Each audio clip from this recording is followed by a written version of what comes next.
शुभ सकाळ Odia net achievers YouTube channel अन्य एक नुआ वीडियो को आपण मानक स्वागत। आसंतु आलोचना करिबा सत्यवादी सबुज अप्रगतिवादी साहित्य गोपबंधु दास और नीलकंठ दासଙ୍କ संपर्क रे 30 गोटी एमसीक्यू ता पूर्वरु आपण मानक अनुरोध वीडियो भलो लागुथिले Odia net achievers YouTube channel को सब्सक्राइब करंतु वीडियो को लाइक करंतु आपण लाइक मते प्रेरणा जगेइबो एवं सांग मानक शेयर करि दियंतु आपण माने लक्ष्य स्थल रे पहुंचीबा सहित आपण मानक संग निहाती पहुंचीबो। हां आ गोटे कथा वीडियो पाइबा को चाहूथिले Odia net achievers Telegram channel रे जॉइन करंतु। धन्यवाद आपनक पई गोटे अनुचिंता ताकू आंगुली निर्देश करंतु नहीं कारण अन्य को आंगुली निर्देश कले ताठू अधिक आंगुली आपणक आड़को निर्देशित। धन्यवाद चलंतु आलोचना करिबा सत्यवादी साहित्यर पृष्ठभूमि गोपबंधु दास और नीलकंठ दास। ओडिया साहित्य इतिहास रे सत्यवादी धारा एक स्वतंत्र परिचय रे उद्भासित। ओडिया साहित्य रे सत्यवादी धारा निजे गोटे स्वतंत्र परिचय सृष्टि करिछि। राधानाथ जुगर अवसान परे सत्यवादी काव्यधारार उन्मेष और उत्तरण एक नूतन साक्षर वहन करिथाय। राधानाथ जुगर अवसान परे को जुग आसीछि तेबे सत्यवादी जुग। उत्कलमणि पंडित गोपबंधु दासଙ୍କ द्वारा पुरी साक्षी गोपालर सत्यवादी रे सत्यवादी वन विद्यालय प्रतिष्ठा हेले उत्कलमणि पंडित गोपबंधुଙ୍କ द्वारा साक्षी गोपालर पुरी साक्षी गोपालर सत्यवादी रे सत्यवादी वन विद्यालय प्रतिष्ठा हुए केबे 1909 मसिया रे प्रतिष्ठा। सत्यवादी साहित्य पत्रिका प्रकाशन 1915 मसिया रे ताले सत्यवादी साहित्य पत्रिका के प्रकाश पाए 1915 मसिया रे प्रकाश पाइथा। सत्यवादी आदर्श अनुसरण रे सत्यवादी साहित्यिक गोष्ठीर विकास लक्ष्य करा जाय। सत्यवादी आदर्श अनुसरण रे सत्यवादी साहित्यिक गोष्ठीर विकास लक्ष्य करा जाय। गोपबंधु दास नीलकंठ दास गोदावरीश मिश्र आचार्य हरिहर पंडित कृपा सिंधु मिश्र गोदावरीश महापात्र वासुदेव महापात्र लिंगराज मिश्र प्रमुख एही गोष्ठीर प्रतिवादर शिल्पीगण ओडिया साहित्यर जातीयता और मानवतावाद भावना सृष्टि करନ୍ତି। ताले सत्यवादी जुगर महान मनीषीगण हेउचंती पंडित गोपबंधु दास नीलकंठ दास गोदावरीश मिश्र आचार्य हरिहर पंडित कृपा सिंधु मिश्र गोदावरीश महापात्र वासुदेव महापात्र लिंगराज मिश्र माने हेले सत्यवादी गोष्ठीर मुख्य। एही आदर्श रे अनुप्राणित कवि पद्मचरण और कुंतला कुमारी प्रमुख मध्य साहित्य को परिपुष्ट केवल मनीषीगण कवि पद्मचरण और कुंतला कुमारी सत्यवादी साहित्य को प्रतिष्ठा करिथिबार रचना करबा। आजिर प्रथम प्रश्न क स्तंभ ख स्तंभ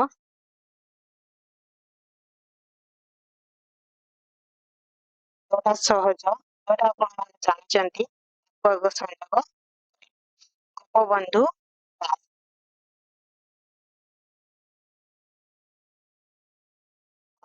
गोपबंधु दास 1877 ରୁ 1928 ମାନେ 1877 ରେ ଜନ୍ମଗ୍ରହଣ କରିଥିଲେ ଏବଂ 1928 ରେ ମୃତ୍ୟୁବରଣ। ଗୋପବନ୍ଧୁ ଦାସଙ୍କର କେତେ triple I? Gopabandhu Das triple ଉତ୍ତର କଣ ହେବ? ଡି ହବ ୟାର ଡି ହବ ୟାର ଉତ୍ତର। ମୋର ଭାଇ ନୀଳକଣ୍ଠ ଦାସ 1884 ରୁ 1967।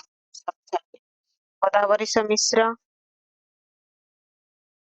1886 ରୁ 1956। ସିନ୍ଧୁ ମିଶ୍ର ଆଇଭି 1886 ରୁ 1926। ପରବର୍ତ୍ତୀ ପ୍ରଶ୍ନ ଆଗକୁ ଯିବା। ଆଶା କରୁଛି ଆପଣ ମାନେ ବୁଝିପାରୁଥିବେ। ପରବର୍ତ୍ତୀ ପ୍ରଶ୍ନ ଆଗକୁ ଯିବା। କସ୍ତମ ସତ୍ୟବାଦୀ ବନ ବିଦ୍ୟାଳୟ କେବେ ପ୍ରତିଷ୍ଠା କରାଯାଇଥିଲା? 1900। ସତ୍ୟବାଦୀ ପତ୍ରିକା ଏହା ମଧ୍ୟ ଆପଣ ଜାଣିଥିବେ, ଟିକେ ପୂର୍ବରୁ ଆଲୋଚନା କରିଛେ। 1900। ଅସହଯୋଗ ଆନ୍ଦୋଳନ 1900। ସତ୍ୟବାଦୀ ଜାତୀୟ ବିଦ୍ୟାଳୟ ଘୋଷଣା 1920 ହେଲା। ତାହେଲେ ଉତ୍ତର କଣ ହବ ୟାର? ଏ ହବ ୟାର ଉତ୍ତର। କଣ ହବ? ଏ ହବ ୟାର ଉତ୍ତର। ପରବର୍ତ୍ତୀ ପ୍ରଶ୍ନ ସତ୍ୟବାଦୀରେ 7 ବର୍ଷ ପୁସ୍ତକର ଲେଖକ କିଏ? ସତ୍ୟବାଦୀରେ 7 ବର୍ଷ ପୁସ୍ତକର ଲେଖକ କିଏ?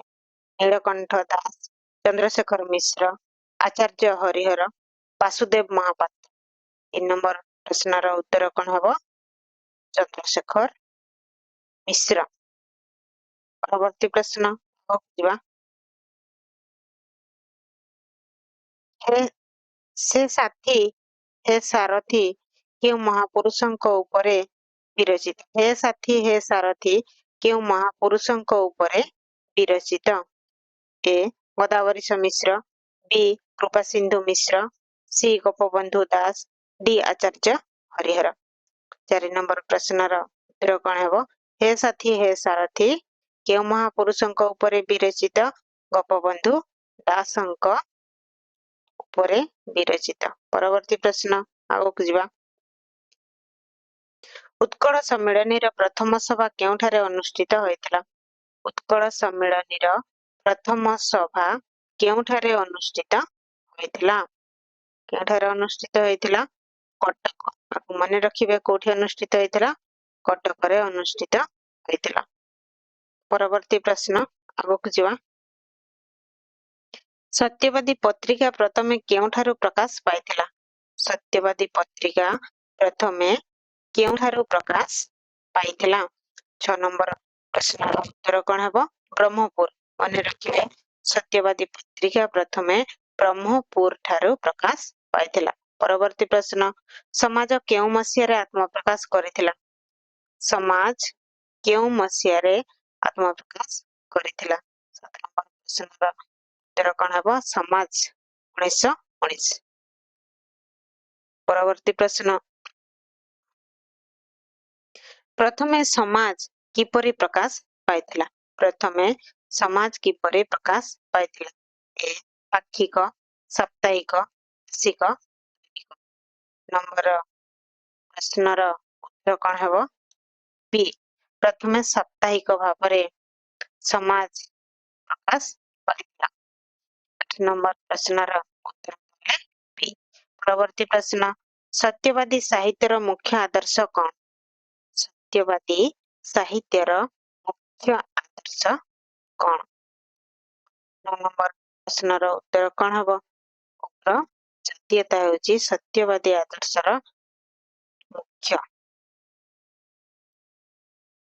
ସତ୍ୟବାଦୀ ସାହିତ୍ୟର ମୁଖ୍ୟ ଆଦର୍ଶ ହେଉଛି କଣ?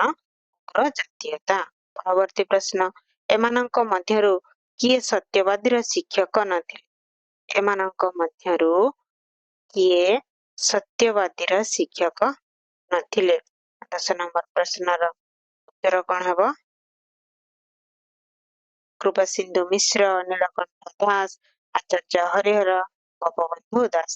ଏମାନଙ୍କ ମଧ୍ୟରୁ କିଏ ସତ୍ୟବାଦୀର ଶିକ୍ଷକ ନଥିଲେ? ଦଶ ନମ୍ବର ପ୍ରଶ୍ନର ଉତ୍ତର କଣ ହବ? ଗୋପବନ୍ଧୁ ଦାସ। ପରବର୍ତ୍ତୀ ପ୍ରଶ୍ନ କ ସ୍ତମ୍ଭ ଖ ସ୍ତମ୍ଭ ପୁଣି ପରବର୍ତ୍ତୀ ପ୍ରଶ୍ନ କ ସ୍ତମ୍ଭ ଖ ସ୍ତମ୍ଭ ଯୋଉଟା ସହଜ ତାକୁ ଆଗ କରିବା। ଅର୍ଦ୍ଧ ଶତାବ୍ଦୀର ଓଡିଶା ଓ ତହିଁରେ ମୋ ସ୍ଥାନ ଦୁଇର ଆଇ ଦୁଇର ଆଇ ହେଲେ ଉତ୍ତର କଣ ହବ? ସି ହବ ଏହାର ଉତ୍ତର। ଏକର ଆଇଭି ଆତ୍ମଜୀବନୀ ଆଇଭି ନୀଳକଣ୍ଠ ଦାସ ହେଲେ ଥ୍ରୀର ଥ୍ରୀ ଉତ୍କଳମଣି ଗୋପୀନାଥ ମହାନ୍ତି। ହେ ସାଥୀ ହେ ସାରଥୀ ନିତ୍ୟାନନ୍ଦ ସତପଥୀ। ପରବର୍ତ୍ତୀ ପ୍ରଶ୍ନ ଆଗକୁ ଯିବା। ଉତ୍କଳମଣି ପଣ୍ଡିତ ଗୋପବନ୍ଧୁ ପୁସ୍ତକର ଲେଖକ କିଏ? ଉତ୍କଳମଣି ପଣ୍ଡିତ ଗୋପବନ୍ଧୁ ପୁସ୍ତକର ଲେଖକ କିଏ? 12 ନମ୍ବର ପ୍ରଶ୍ନର ଉତ୍ତର କଣ ହବ? ଏ ଚନ୍ଦ୍ରଶେଖର ମିଶ୍ର, ବି ସତ୍ୟବାଦୀ ତ୍ରିପାଠୀ, ସି ଗୋପୀନାଥ ମହାନ୍ତି, ଡି ସୂର୍ଯ୍ୟନାରାୟଣ ଦାସ। ହେଲେ 12 ନମ୍ବର ପ୍ରଶ୍ନର ଉତ୍ତର କଣ ହେବ? ସତ୍ୟବାଦୀ ତ୍ରିପାଠୀ। ପରବର୍ତ୍ତୀ ପ୍ରଶ୍ନ ଆଗକୁ ଯିବା।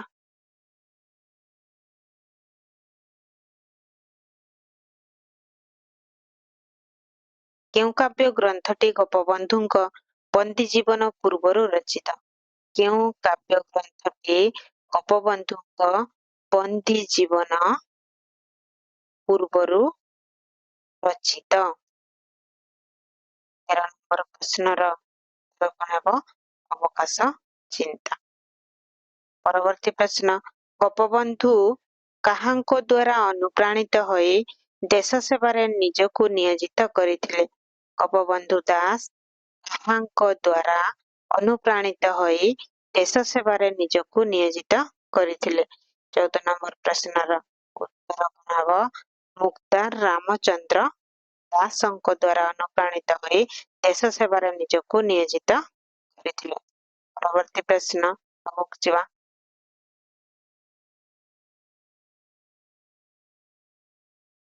ଗୋପବନ୍ଧୁ ଦାସଙ୍କୁ କିଏ ଉତ୍କଳମଣି ଉପାଧିରେ ଅଭିଷିକ୍ତ କରିଥିଲେ? ନିହାତି ମନେ ରଖିବେ, ବହୁତ ଇମ୍ପୋର୍ଟାଣ୍ଟ ପ୍ରଶ୍ନ। ଗୋପବନ୍ଧୁଙ୍କୁ କିଏ ଉତ୍କଳମଣି ଉପାଧିରେ ଅଭିଷିକ୍ତ କରିଥିଲେ? କିଏ? ପ୍ରଫୁଲ୍ଲ ଚନ୍ଦ୍ର ରାୟ। କିଏ କରିଥିଲେ? ପ୍ରଫୁଲ୍ଲ ଚନ୍ଦ୍ର ରାୟ। ପରବର୍ତ୍ତୀ ପ୍ରଶ୍ନ ଆଗକୁ ଯିବା। ଗୋପତର୍ପଣ କବିତାର ସ୍ରଷ୍ଟା କିଏ? ଗୋପତର୍ପଣ କବିତାର ସ୍ରଷ୍ଟା କିଏ? ମାଧର ମାନସିଂହ ହେଉଛନ୍ତି ଗୋପତର୍ପଣ କବିତାର ସ୍ରଷ୍ଟା। ପରବର୍ତ୍ତୀ ପ୍ରଶ୍ନ ମାନବ ଜୀବନ ନୁହଁ କେବଳ ବର୍ଷ ମାସ ଦିନ ଦଣ୍ଡ କର୍ମେ ଯିଏ ନର କର୍ମ ଏକା ତାର ଜୀବନର ମାନ ଦଣ୍ଡ। ଏହା କେଉଁ ଗ୍ରନ୍ଥରୁ ଉଦ୍ଧୃତ? ପ୍ରଶ୍ନର ଉତ୍ତର କଣ ହେବ? ଧର୍ମପଦ। କୋଉ କବିତାରୁ କୋଉ ଗ୍ରନ୍ଥରୁ? ଧର୍ମପଦ ଗ୍ରନ୍ଥରୁ ଉଦ୍ଧୃତ। ପରବର୍ତ୍ତୀ ପ୍ରଶ୍ନ 18 ନମ୍ବର ଓଡ଼ିଆ ଜାତି କିଏ? ପ୍ରବନ୍ଧର ଲେଖକ କିଏ? ଓଡ଼ିଆ ଜାତି କିଏ? ଓଡ଼ିଆ ଜାତି କିଏ? ପ୍ରବନ୍ଧର ଲେଖକ କିଏ? 18 ନମ୍ବର ପ୍ରଶ୍ନର ଉତ୍ତର କଣ ହବ? ଗୋପବନ୍ଧୁ ଦାସଙ୍କ ପ୍ରବନ୍ଧ ହେଉଛି ଓଡ଼ିଆ ଜାତି କିଏ? ପରବର୍ତ୍ତୀ ପ୍ରଶ୍ନ ଆଗକୁ ଯିବା। କେଉଁଟି ଗୋପବନ୍ଧୁଙ୍କ ରଚନା ନୁହେଁ? କେଉଁଟି ଗୋପବନ୍ଧୁଙ୍କ ରଚନା ନୁହେଁ? 19 ନମ୍ବର ପ୍ରଶ୍ନର ଉତ୍ତର କଣ ହେବ? ଜାତୀୟତାର ଭିତ୍ତିଭୂମି ଗୋପବନ୍ଧୁଙ୍କ ରଚନା। ପରବର୍ତ୍ତୀ ପ୍ରଶ୍ନ ଗୋପବନ୍ଧୁଙ୍କ ବିଶ୍ୱସ୍ତ ସେବକଙ୍କ ନାମ କଣ? ଗୋପବନ୍ଧୁଙ୍କ ବିଶ୍ୱସ୍ତ ସେବକଙ୍କ ନାମ କଣ? 20 ନମ୍ବର ପ୍ରଶ୍ନର ଉତ୍ତର କଣ ହେବ? ରାମଚନ୍ଦ୍ର ବାରିକ। ପରବର୍ତ୍ତୀ ପ୍ରଶ୍ନ ନୀଳକଣ୍ଠ କେଉଁ କାବ୍ୟରେ ରାଧାନାଥୀ ବିଜାତୀୟ ପ୍ରେମ ଭାବନାର ପ୍ରତିବାଦ କରିଛନ୍ତି? ନୀଳକଣ୍ଠ କେଉଁ କାବ୍ୟରେ ରାଧାନାଥୀ ବିଜାତୀୟ ପ୍ରେମ ଭାବନାର ପ୍ରତିବାଦ କରିଛନ୍ତି? ପ୍ରଶ୍ନର ଉତ୍ତର କଣ ହେବ? କୋଣାର୍କେ। ତାହେଲେ କୋଣାର୍କେ କାହା ଦ୍ୱାରା ରଚିତ? ନୀଳକଣ୍ଠ ଦାସଙ୍କ ଦ୍ୱାରା। ପରବର୍ତ୍ତୀ ପ୍ରଶ୍ନ ଆଗକୁ ଯିବା। ପ୍ରଣୟିନୀ କେଉଁ ଇଂରାଜୀ କାବ୍ୟର ଅନୁବାଦ? ପ୍ରଣୟିନୀ କେଉଁ ଇଂରାଜୀ କାବ୍ୟର ଅନୁବାଦ? ଦି ପ୍ରିନ୍ସେସ୍ ର ଅନୁବାଦ ହେଉଛି ପ୍ରଣୟିନୀ। ପରବର୍ତ୍ତୀ ପ୍ରଶ୍ନ, ଦାସନାୟକର ନାୟିକା ଚରିତ୍ର କିଏ? ଦାସନାୟକର ନାୟିକା ଚରିତ୍ର କିଏ? 23 ନମ୍ବର ପ୍ରଶ୍ନର ଉତ୍ତର କଣ ହବ ଦେଖିବା। ମେଲା। ଦାସନାୟକର ନାୟିକାର ଚରିତ୍ର କିଏ? ମେଲା। ପ୍ରଶ୍ନର ଉତ୍ତର ହବ ବି। ପରବର୍ତ୍ତୀ ପ୍ରଶ୍ନ, ଆଗକୁ ଯିବା। କୋଣାର୍କେ କାବ୍ୟର ପ୍ରକାଶ କାଳ ଡେସ୍? କୋଣାର୍କେ କାବ୍ୟର ପ୍ରକାଶ କାଳ ଡେସ୍? 1919 ହେଉଛି କୋଣାର୍କେ କାବ୍ୟର ପ୍ରକାଶ କାଳ। ପରବର୍ତ୍ତୀ ପ୍ରଶ୍ନ, ଆଗକୁ ଯିବା। ଦୁଷୀ କେଉଁ କାବ୍ୟର ନାୟିକା? ନିହାତି ମନେ ରଖିବେ ଏହାକୁ। ଦୁଷୀ କେଉଁ କାବ୍ୟର ନାୟିକା? ଖାରବେଳ। ଉତ୍ତର କଣ ହବ? ଖାରବେଳ କାବ୍ୟର ନାୟିକା ହଉଛନ୍ତି କିଏ? ଦୁଷୀ। ପରବର୍ତ୍ତୀ ପ୍ରଶ୍ନ, ନୀଳକଣ୍ଠଙ୍କ ପ୍ରଥମ ପ୍ରବନ୍ଧର ନାମ କଣ? ନୀଳକଣ୍ଠଙ୍କ ପ୍ରଥମ ପ୍ରବନ୍ଧର ନାମ କଣ? 26 ନମ୍ବର ପ୍ରଶ୍ନର ଉତ୍ତର କଣ ହବ? ମହାତ୍ମା ଚନ୍ଦ୍ରଶେଖର ସିଂହ ସାମନ୍ତ। ମହାତ୍ମା ଚନ୍ଦ୍ରଶେଖର ସିଂହ ସାମନ୍ତ ନୀଳକଣ୍ଠ ଦାସଙ୍କର ପ୍ରଥମ ପ୍ରବନ୍ଧର। ପରବର୍ତ୍ତୀ ପ୍ରଶ୍ନ, ଆଗକୁ ଯିବା। ନୀଳକଣ୍ଠ କେଉଁ ପତ୍ରିକାର ସମ୍ପାଦକ ଥିଲେ? ନୀଳକଣ୍ଠ ଦାସ କେଉଁ ପତ୍ରିକାର ସମ୍ପାଦକ ଥିଲେ? କେଉଁ ପତ୍ରିକା? ନବ ଭାରତ ପତ୍ରିକାର ସମ୍ପାଦକ ଥିଲେ କିଏ? ନୀଳକଣ୍ଠ ଦାସ। ପରବର୍ତ୍ତୀ ପ୍ରଶ୍ନ, ଆଗକୁ ଯିବା।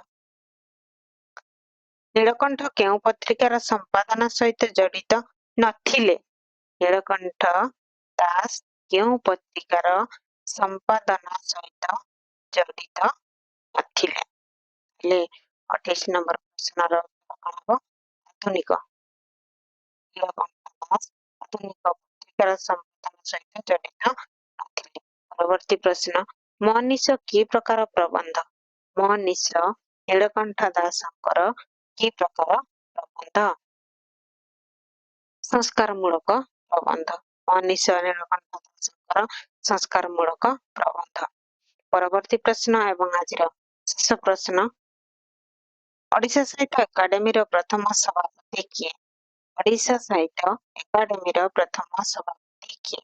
30 ନମ୍ବର ପ୍ରଶ୍ନର ଉତ୍ତର ହବ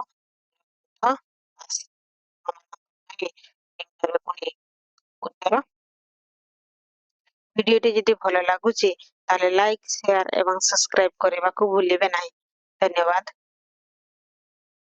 ପୁଣି ଦେଖା ହବ ଭିଡିଓରେ। ଆଜି ପାଇଁ